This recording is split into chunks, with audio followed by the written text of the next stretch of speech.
today I have a watch for my husband that needs to be serviced really badly.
Yeah, a Seiko navigator. It's running really badly, like really badly. And this is after I took off the case back and manually wound it with my screwdriver through the ratchet wheel. Before that, like, you have to shake it so long for it to even start up. And even then, it barely even gets a reading. The time grapher keeps turning off because it just cannot get an accurate reading. So this is at full wind.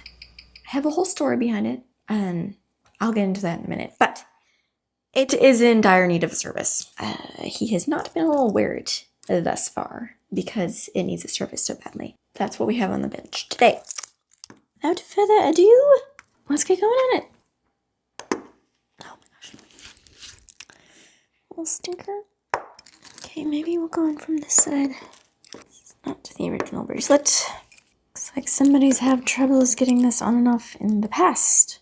I hate it when people fit spring bars in here that are just too tight.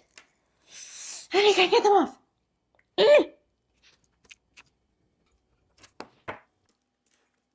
Aha! Spring bar is toast. Absolute toast. And my problem is that we have these on both sides and there's nowhere to get in there. I'm literally tearing it apart to get it off. Oh, finally. Those spring bars were awful. They didn't fit whatsoever. Don't know how someone got those in there. So my husband wants me to obviously service the movement, and he doesn't want the bezel replaced, and he wants me to polish up the crystal and make a leather strap for him. Okay, I already took it off. Looked in the inside. Oh yes, quite dirty. So I know from experience that there's this little button right here. And you press that in order to get the crown out.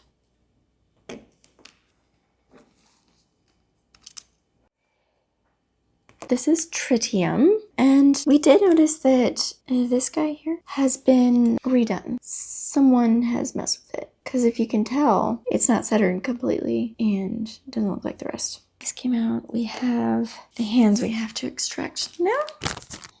Take this guy off. Already stopped, have you?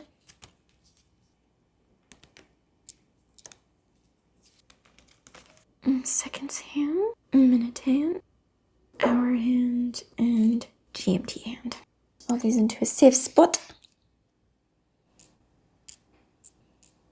Chapter ring has decided to stop working. No more running for this guy. All right, I'm going to take a wild guess here and say that that screw is the dial screw. By wild, I mean an educated guess. Okay, you know, it's not a guess. Okay, other side.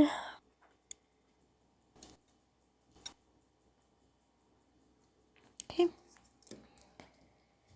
And you're gonna go in with the hands. So are you. For safekeeping. I already know I'm not going to be able to finish this today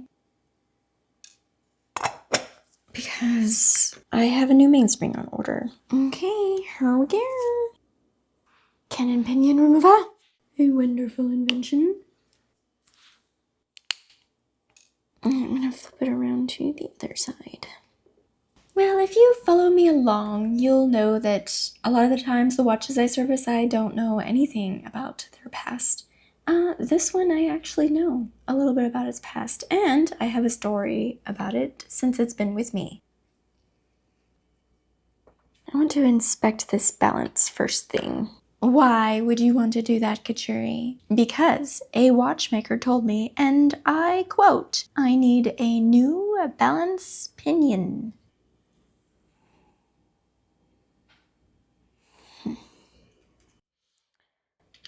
But I'm gonna need a microscope in order to really see it. If it does need a new balance staff, I might not be able to tell just looking at it.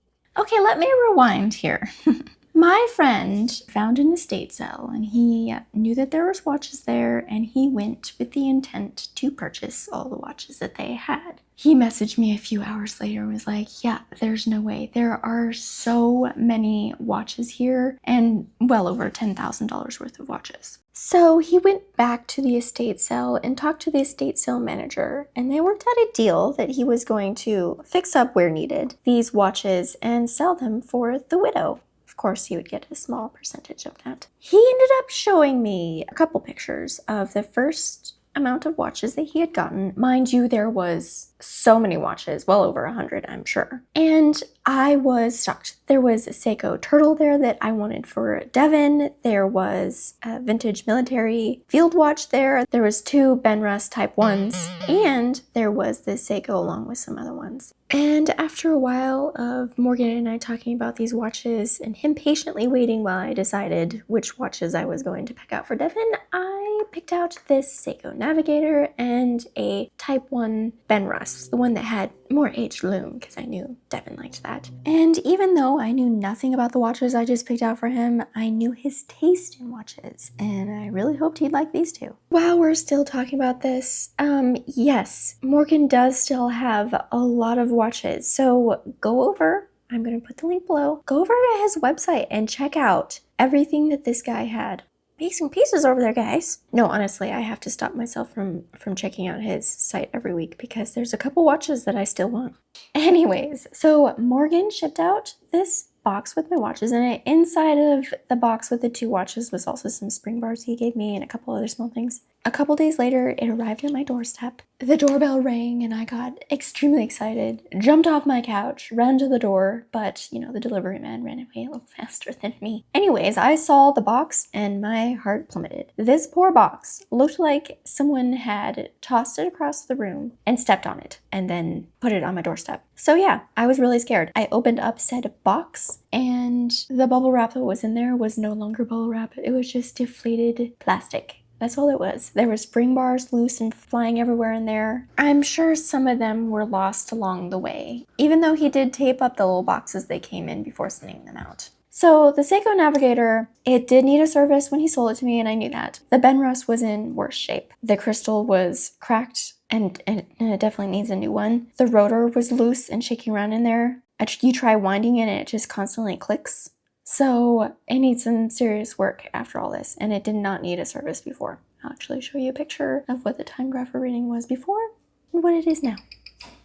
A new crystal alone for this watch is $150. Not to mention whatever parts it needed and the time you figure into servicing, completely tearing down this watch. I told Morgan all this, and he decided he wanted to do an insurance claim for me to try and get back a little bit of money to help pay for some of the parts for the Benrus. And for this watch, I was already planning on servicing it, so unless something was really damaged in shipping, I really didn't need an insurance claim on it. Even though, for whatever reason, it's running a lot worse after I received it. This was a few months ago now, and we've been denied on the insurance claim because the box in question was a used box.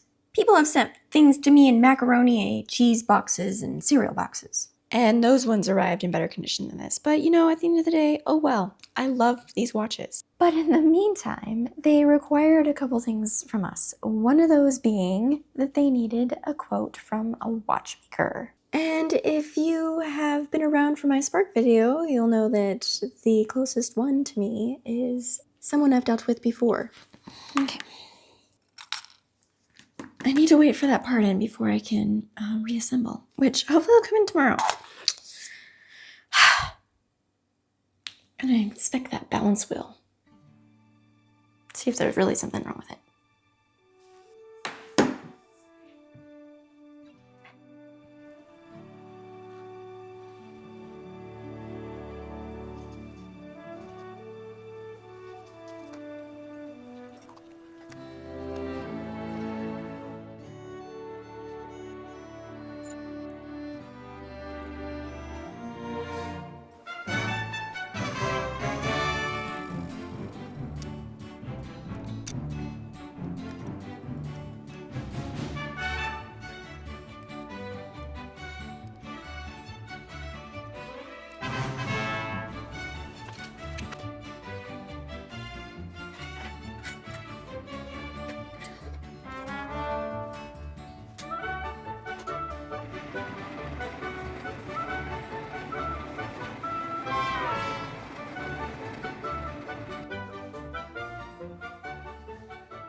Everything is really clean. I was very meticulous. So I hope it's really clean. And the mainspring looks pretty good. I don't think I really should have to replace it. Even though I bought one and it's on order, I'm gonna see what I can do. I just feel like that looks pretty good. I really do. Barrel.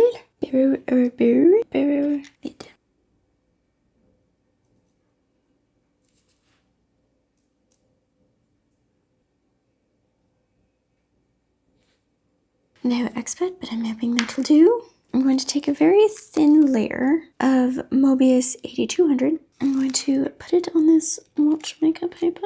And then I'm going to rub it on the length of the mainspring. Okay. My old buddy, old pal. Let's see. Some fiddly business.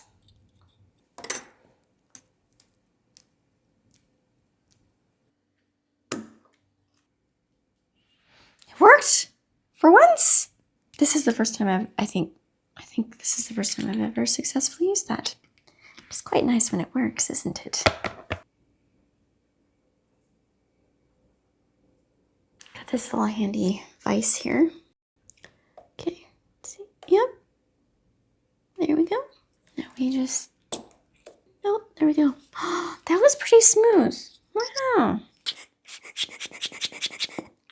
Back to my story. I don't have a watchmaker anywhere near me. The closest one is almost an hour and a half drive. One might ask, Kachuri, you're a watchmaker. Be like, no, I'm a hobbyist in training. I would not call myself a professional.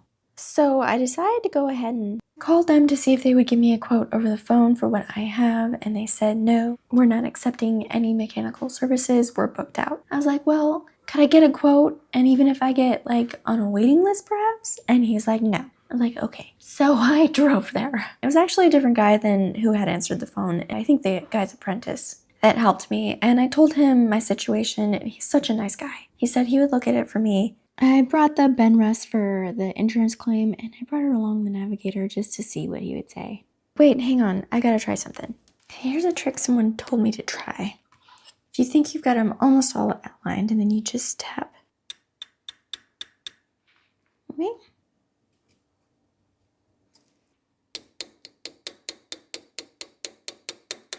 No way. Wait, let's look at that again.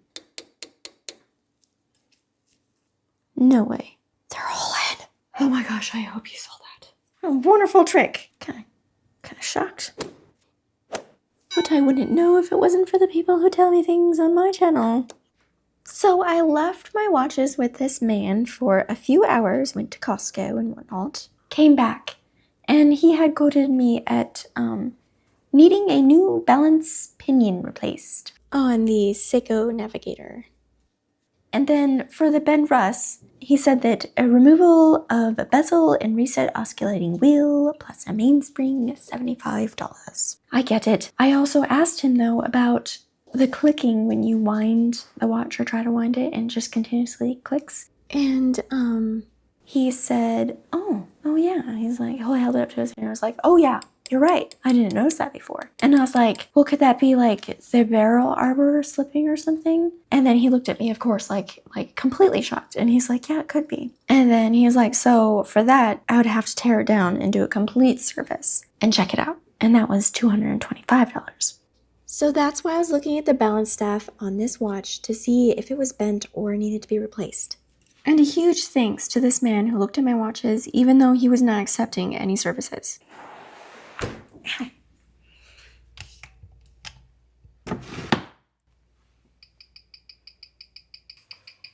Oh, that bead error is atrocious. Let's see what I can do to fix it. Someone had asked me if I could get a little up close and personal when I adjust bead error and rate. So here you go. This is for you. Thank goodness this is not one of those older ones. I detest those ones. This one right here adjusts the beat error, and the other one adjusts the rate, how many seconds it is off a day. And you always want to go for beat error first before you go in for rate. As you can see, you have to move these so slightly for a big difference. So you just have to take your time and do little by little until eventually you get it where you like it. Oh wait, the lift angle. It's not right. I googled it and it should be a 54.5, so let's set that there. Yeah, the amplitude should have gone up a bit. Maybe I'll just let it run a little while. Don't like that at all. I'm guessing that the amplitude is just dropping right now. I don't know.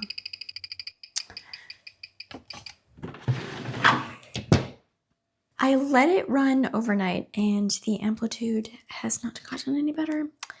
Now, it's not terrible for that watch, but seeing as I've already ordered a new mainspring, I'm going to take it apart again and put in that new mainspring. See if that will help at all. Can't be too careful.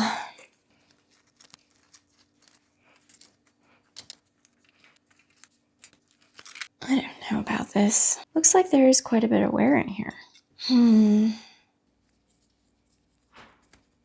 Apparently, my digital cleaning still didn't get it as good as it needed to be. New mainspring. Let's see if this makes any bit of a difference. Wonderful.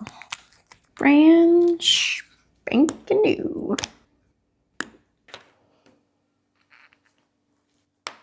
Okay, now that it is all back together, I'm going to oil these entry and exit jewels real quick. I'll be the first to admit that I'm not super good at it. It is very difficult for me to get the angle right and get the right amount of oil in there. I actually had to go back and redo this, but I didn't press record on that one, so you get my first attempt. If you displace the oil or get too much oil in there, it actually slows down the watch. And let's be honest, I don't have much amplitude to give up. Okay, and before I put this in the time grapher and see how it's running, I'm gonna put some oil on it. Let's just see if the oil and the new mainspring together can give us some higher amplitude. Seiko watches do run at a lower amplitude, but I am not very okay with it being like 190. I really want it to be higher, like 230 would be amazing. Like I would be happy with it even right there. So I don't know, let's see what this does. Now, if this doesn't help the amplitude much at all, I am curious as if it's like the mainspring barrel, because there was some wear in the inside of it and on the outside, and I'm wondering if it's not rubbing against anything. Now, I did check the side shake on the mainspring barrel when it was in the main plate, and it seemed to be fine to me. I have tried looking for a replacement barrel, and they're either expensive or really hard to find. So I might try and see if I can track down a whole movement and source from there. I don't know. We'll have to see. Okay, this is completely unrelated, but whenever I put these two jewels together, in my mind, there's a little tune that plays, like a little sound effect from that game StarCraft. And if you're playing as the Terran, there's a siege tank. And when it like puts its feet out and locks down, it makes this sound, and it always reminds me of it. I wish I could take that sound and show you guys. Yeah, I just thought I would share. Let's see.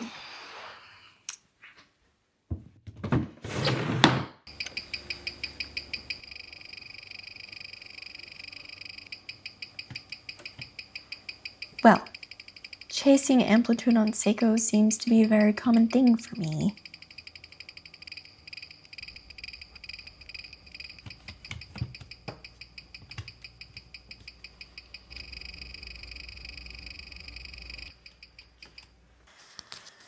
Okay. I have tried a multitude of things to try and get that amplitude up. Changed the mainspring, re-cleaned and oiled everything, checked end shake and side shake. I can't really figure it out. So the best I saw was 220. I asked my husband what he thought of that, and he said it was fine, so I'm gonna go with it. Would I strive to have much higher amplitude? Yes. But we're wet. So I couldn't find any service manuals for this. None at all. No videos that I could find of a reassembly. So I'm gonna oil where I think oil should go. Now I know I'm gonna have to take this out again. I know. I'm not gonna put grease on this just yet. Tiny bit of grease on the edge of that. And plop it into place. Oh wait, you face the other direction. Okay. There we go. Perfect. A little bit here. A little bit here. Okay. A little bit here.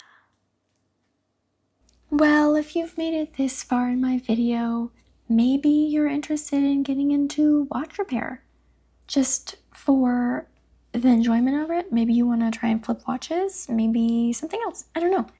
But I would suggest going over to the Sutcliffe Hansen website and checking out what they have over there. I don't know anywhere else that actually has toolkits that you can buy specifically for this. Is the only place that I know of, and they're really good tools. They're not tools that you're gonna have to upgrade to anytime soon, which will, in the long run, definitely save you money. You know, tweezers are one of the big things, same with screwdrivers. So yeah, go over there, just check it out, see what you think. It's what I always recommend because it's what I use. I was using worse tools, and then I got the Sutcliffe Hansen tools, and they're just so much better. There's a huge difference in quality here, which actually makes servicing a lot easier. Buy cheap, buy twice, which I have done with too many tools, way too many tools. And thank you, Marshall and Alex, for sponsoring this video. I think that we can all agree that this thing does not need a new balance staff or balance pinion.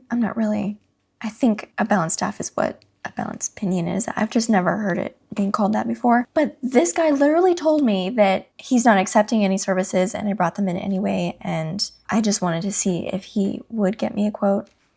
You know, the insurance claim would have helped me a lot with buying a new crystal and whatever else that Ben Russ needed. The Seiko Navigator, I'm glad it didn't need anything more extensive than that. Like, I'm happy with where it is. No, I'm okay with where it is right now, and I'm really happy it did not need a new balance staff. And let's be honest here, I knew it needed a service when I purchased it, but after it arrived, it looked like something was really wrong with it. So a part of me did believe that maybe the balance staff was just slightly bent.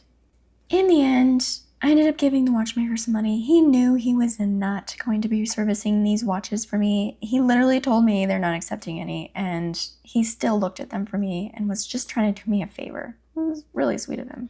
And on the plus side, it was really cool going into his store, looking at all of his watches, and talking to someone face to face about watch repair. Who knows what you're talking about?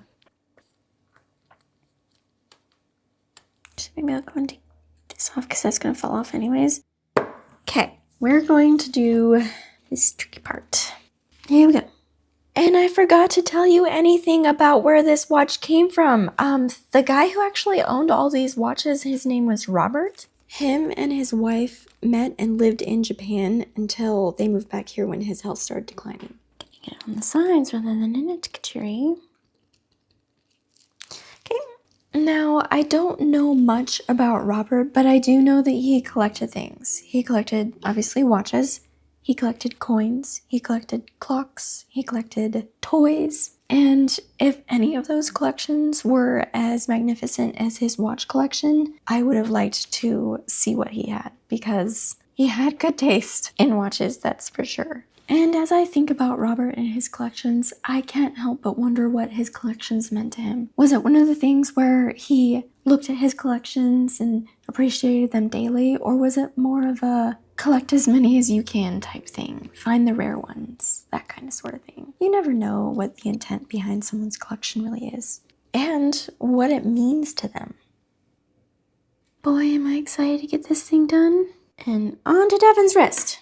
Speaking of collections, I just know that Devin is going to look at this on his wrist for days and just keep talking about how much he likes it. He loves this watch. I'm so excited for him to be able to wear it. I am also excited to announce I have completely turned him on to vintage watches now, and it's all he wants to wear.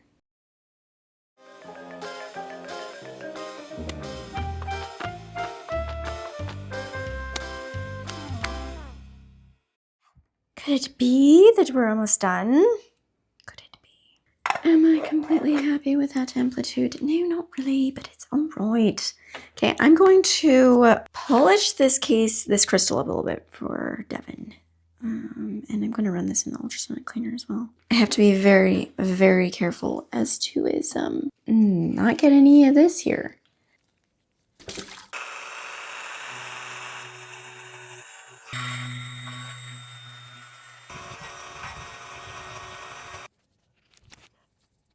Polished up easily and nicely. And this is why I like Polywatch so much. Look at that. Pretty nice. Okay, I'm gonna throw this into the ultrasonic cleaner and see if I can get any of the ickiness off of it. But Devin told me not to polish the case or anything. He wants to keep it as original as he can. He just wants a cleaning and a service. That's what I'm gonna do. So, ultrasonic cleaner.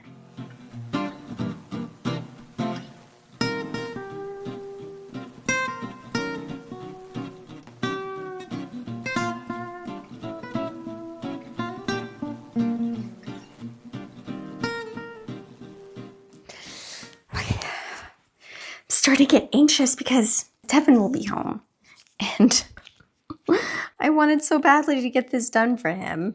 I told him what I had to do today, and he's like, oh, is there a chance I'll be able to wear it tonight? Yes, I hope there is. Let's see. I did get new gaskets. I'm gonna go ahead and take this guy out. This gasket looks fine. It looks fine. Well, this gasket couldn't be worse. Like this one's never ever been changed. On goes the new gasket. Okay, so that one's on. Now to oil the stem where we know other metal will be in contact with it to ensure that it has a more smooth transition. I have yet to service, like this is my first service of a watch that has tritium.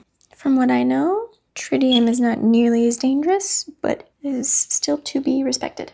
I guess I'll look at this with a microscope and see if I can get off any tarnishing at all. Alright, so here is that indice that looks like someone scraped it up a bit. And you can see right here where it looks like it was sitting before, or actually I think that this watch actually had 2 indice markers right up there. So someone took one off and replaced with the other. In any means, I really wish I could get that off and replace it, but I think finding that particular part would be a nightmare for this watch. I'm still gonna look, but for right now, I can't seem to find any. Maybe I can find a navigator dial I can source from. Seems like a pretty tricky business though. Okay, let's talk about this dial here for a minute. Almost nothing is coming off of it. It's had some damage to the dial, and you have to be careful when dealing with dials. I've said it once before and I'll say it again. Dials are so easy to mess up. A simple cleaning can go south very fast. What parts can I throw off the table while she's not looking? Okay, dial is clean enough.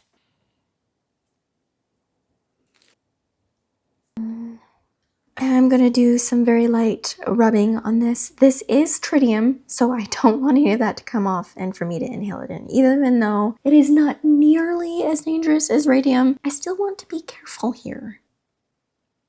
A Q-tip. Kitty! Oh, you don't want me to take your Q-tip? Kitty! Okay. Keep your Q-tips for now. let's go and get the dial back on and then take what is definitely the dial screws and screw them down. The dial feet are inside of those holes that I'm putting the screw into, and then when you tighten down the screw, it tightens the dial feet to the movement so that it does not come out. Okay, we have to align up these hands right when the date wheel flips over. There. And then we align the hands so obviously they flip over when a new day comes. So first the GMT hand, and then we put on the hour hand. And let me tell you, it's hard aligning all these. I had some struggles. And then we have the minute hand. I did move that hour hand out of the way so I could get these aligned a little bit better. It helps because stacking all three on top of each other is a nightmare. And then we have the seconds hand. It's my favorite and sometimes the most tricky, but it went by smooth this time. And there you go, look at that. Chaptering is going on.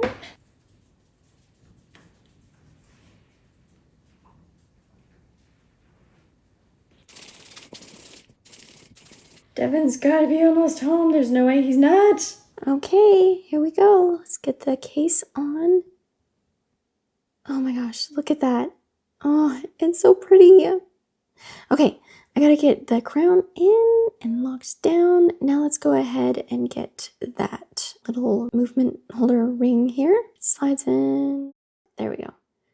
Okay, case back on, of course. Screw it down. We're so close. Look at that. Oh my gosh, I love it.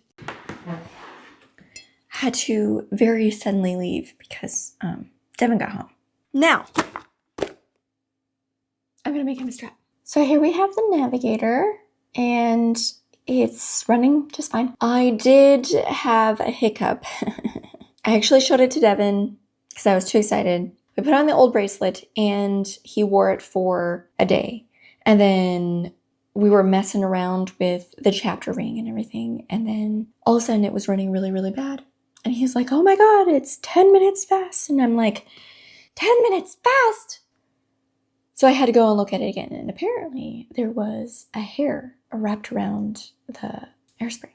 So I had to fix that real quick. But it's back to running. I actually got a video of that little hair. I think it had come from like my finger or Devin's finger when we were messing with the chapter ring. We didn't know that it like clicked into place. And it was wrapped in such a way that when I tugged on it, see, it like pulls everything. I was so scared I was going to bend the hairspring. So I went in from a different direction and it released its cold grasp on the hairspring. So there it is. It caused so much grief. Oh, bugger. I'm going to make a strap for it. So I have this leather here. And I feel like it is going to look perfect with this dial because it's literally the same color. How did I get so lucky to have a piece of leather just in my stock of way too much leather that I've bought now? That would fit it just perfectly. Pretty good, pretty fantastic. Okay, let's go ahead and get into it. I'm not going to show you guys the entire process because I don't know how interesting exactly that's going to be, but I'll show you snippets of it. I'm pretty sure most of you didn't subscribe for the leather work. I mean, I don't know, but I'm guessing. Here we go.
Right, it looks pretty good, but do that. Maybe this guy will help us out.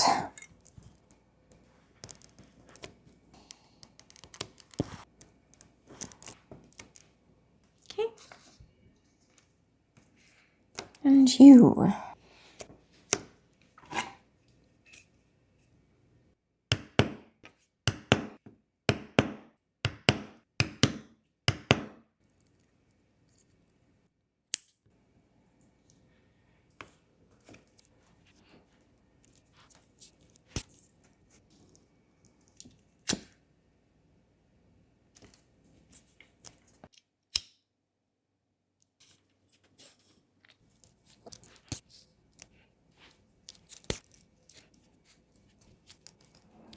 Okay, it's coming together.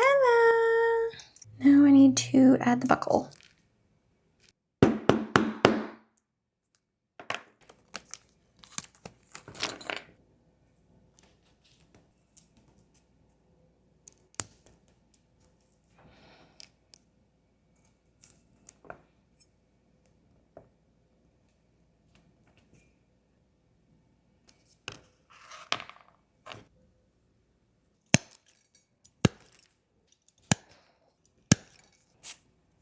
That'll fit in just perfectly. Okay.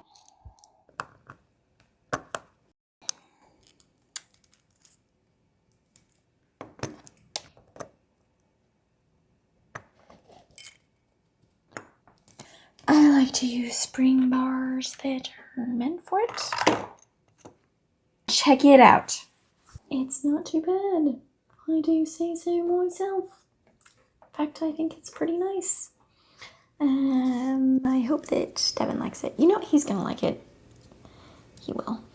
This was indeed a very fun project for me, and I hope Devin will love it for many years to come. Okay, now to go give it to him. Well, when he gets home. Here's some pictures of before and after.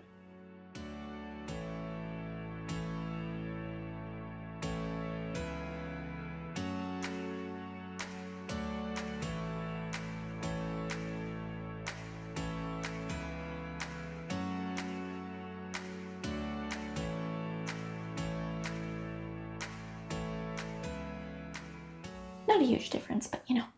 Thank you for joining me along today. My name is Katir. This is The Second Hand, and yeah, that's all I have to say.